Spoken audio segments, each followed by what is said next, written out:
جمعہ کے خطبہ کے لیے کس زینے پر بیٹھ کر خطبہ دیا جائے، کیا صحیح طریقہ ہے؟ ناظرین محترم، آپ اس چیز کو پہلے سمجھیں کہ سنت رسول علیہ الصلاۃ والسلام یہی ہے، یعنی کہ حضور صلی اللہ علیہ وسلم کا طریقہ کار یہی تھا کہ میرے آقا صلی اللہ علیہ وسلم اوپر سے جو پہلا زینہ ہوتا تھا، اوپر سے اس میں تشریف فرما ہوتے تھے اور وہاں بیٹھ کر آپ خطبہ ارشاد فرماتے تھے۔ تو سنت اور افضل طریقہ یہی ہے کہ اوپر سے پہلے زینے پر بیٹھا جائے، اور اگر ضرورت پڑے تو اس سے اوپر بھی چڑھ کر کے آدمی خطبہ دے سکتا ہے، یعنی بھیڑ بھاڑ اگر زیادہ ہو تو۔ لیکن حضرت عثمان غنی رضی اللہ تعالیٰ عنہ کے زمانے سے اب تک یہی طریقہ چلا آ رہا ہے کہ فقہا اور علماء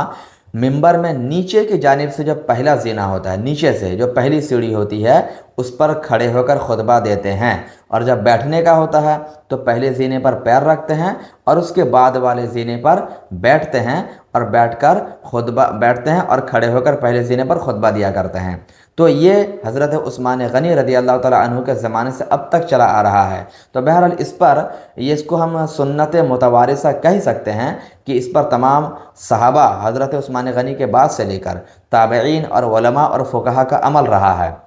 تو اسی بنا پر اگرچہ یہ مسئلہ اپنی جگہ مسلم ہے کہ کسی بھی زینے پر کھڑے ہو کر آپ خطبہ دیں گے تو خطبہ بالکل ہو جائے گا، کوئی حرج کی بات نہیں ہے، البتہ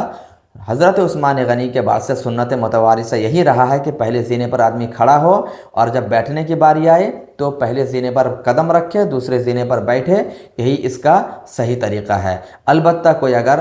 دوسرے زینے پر کھڑا ہوتا ہے یا تیسرے زینے پر کھڑا ہوتا ہے یا ٹاپ پر کھڑا ہوتا ہے، تب بھی کوئی حرج کی بات نہیں ہے، کیونکہ مقصد ہے اپنی بات کو عوام تک پہنچانا۔ اگر ضرورت ہو، بھیڑ بھاڑ زیادہ ہو، تو بالکل آدمی کسی بھی زینے پر بیٹھ کر خطبہ دے سکتا ہے۔ لہٰذا اگر کسی مسجد میں امام پہلے زینے پر نہیں کھڑا ہے بلکہ دوسرے تیسرے پر کھڑا ہو جا رہا ہے، تو وہاں پر چیویں گوئی کرنے کی یا جھگڑا لڑائی کرنے کی کچھ بھی ضرورت نہیں ہے، سب کچھ جائز اور درست ہے۔ ایسا ہی فتح فقہ ملت جلد نمبر 1 صفحہ نمبر 244 کے اندر مذکور ہے۔ واللہ تعالی عالم۔ السلام علیکم ورحمۃ اللہ۔